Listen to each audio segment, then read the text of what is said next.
Hey guys, what's going on? It is Ash here. Today I'm going to bring you a really cool strategy for Town Hall 9. It is actually a bowler mirror walk. So essentially it's going to be a bowler walk mixed with a queen walk. So you're using 8 healers here. I'm going to show you a couple variations of this strategy. And by the way, a huge shout out to Gorilla over in Elite Academy. He actually came up with this strategy and it's proven to be very, very effective, especially against these more spread out anti-3 bases at Town Hall 9. But I am going to show you a couple of different base designs, including a trophy base, and how to attack these type of bases with this strategy. So first off, we're going to start with Gorilla himself here. He's going to be attacking my Town Hall 9 defensive layout, kind of a dead zone base, and you can see just how effective this strategy can be. Now obviously you're ideally using max bowlers in your clan castle, so we're starting a queen walk in the northern section. She's going to take out the enemy queen as well as the clan castle, and then 90 degrees over from your entry point you're going to start a separate bowler walk. So again, you are using 8 healers, you're using max bowlers in your clan castle offensively,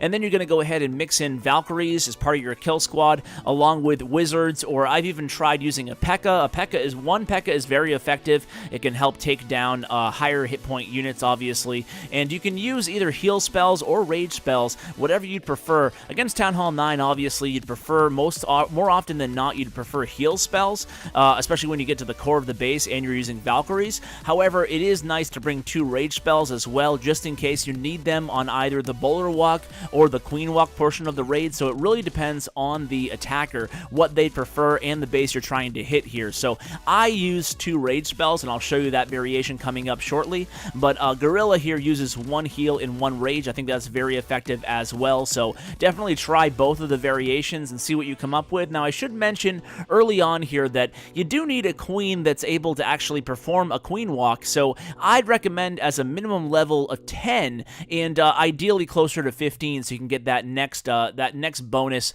on the Royal Cloak ability. So that's basically the strategy here. You're using a queen walk on one corner of the base, and then you're using 90 degrees over from that. You're using another directional down on the compass or north on the compass. You're going to start your bowler walk around the same time. If you're going to engage a compartment housing the enemy queen and clan castle, as Gorilla did here, then obviously you can start the queen walk a little bit earlier than the bowler walk, so you can focus on taking down that enemy queen as well as the clan castle troops. Let's go ahead and show you another example here. This time it's me attacking, and again, I'm going to look at this base. I'm going to start a queen walk from a direction that I would normally start her, kind of far away from any X-bow, and here I'm not even going to go towards the enemy queen. I'm not going to start at 12 o'clock because I know my troops will eventually get to that queen, and I plan on always using, with this strategy, I always bring 2 poison spells, and I use 1 poison on the clan castle and 1 poison on the enemy queen to slow down her rate of fire. So again, here I'm starting my bowler walk from around 6 o'clock. I'm starting my queen walk from 3 o'clock. I'm creating a very nice funnel right in the center of the base there. I'm going to drop this jump spell because the wall breakers didn't do much to help me on this base. So a jump spell will be coming in just a second here. There's the jump spell, and you can see now that the funnel has been created. I'm going to start all my Valkyries and the rest of the wizards into the center of the base. Now, if you're going against a clan castle that has, say, a lava hound in it, or a P.E.K.K.A. or a golem, you can go ahead and use, I would prefer using 1 P.E.K.K.A. in my attack and then mixing that with Valkyries instead of having the 10 or 11 wizards. So really the kill squad portion of this army is really CC dependent in terms of defensively, but once you can get these bowlers to the core of the base, they do, just like Town Hall 10 and Town Hall 11, they do a heck of a lot of work, especially under the rage spell. That's why I personally prefer the rage spell, because obviously the heal spell has better synergy with the Valkyries, but the rage spell, I like to try to funnel my bowlers into the center of the base and let the queen walk around the base, and then I'll use that rage spell on the core on the bowlers. Now on this attack here, you can see there's a little bit of cleanup work to do. I have some minions, I have some archers. I'm going to go ahead and have plenty of time. That's the beautiful thing about this attack, is the front end goes pretty fast, because you're going to create that funnel pretty quickly, and then you're going to go ahead and funnel your kill squad in. They're going to do a lot of work on that core, and it gives you plenty of time for cleanup duty here. I'm going to have, I think, like 20 to 30 seconds left in this attack, for example.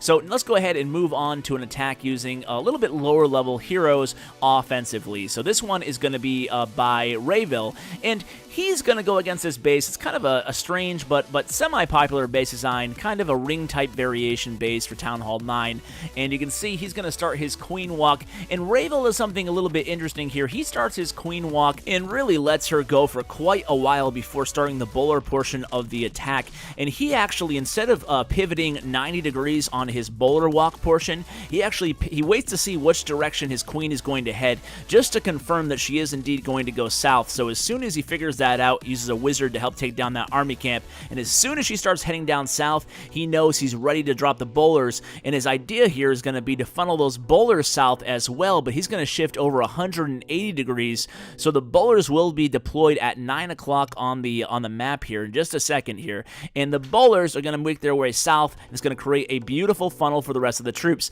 Now this is a great idea against the base, especially like this, because this base is obviously designed to funnel your units around the core rather than directly into the center of the base. So the cool thing about this strategy is the bowler AI is such that sometimes, or even more often than not, some of the bowlers, you lose them. You lose them from the healers. You can see here a group of 2 or 3 bowlers actually headed down south, and that actually works out all right? So the healers have switched on to a giant. Personally, I wouldn't add a giant to the mix because you want those healers to stay on the bowlers at least until they reach the core of the base. Sometimes when you have 8 or even 9 healers, you saw I brought 9. I prefer 8. I actually miscooked that army there on the previous replay, so don't take do as I say, not as I do, I guess is the advice there. So now at this point, the clan castle, he kind of missed the poison on the first clan castle. He probably could have timed it better when they initially engaged those bowlers around 10 o'clock or so. Either way, he eventually takes down that clan castle. He's going to hold off on that heal spell, wait till, because you can see there's a couple wizard towers up north there. There's definitely a decent amount of DPS defensively,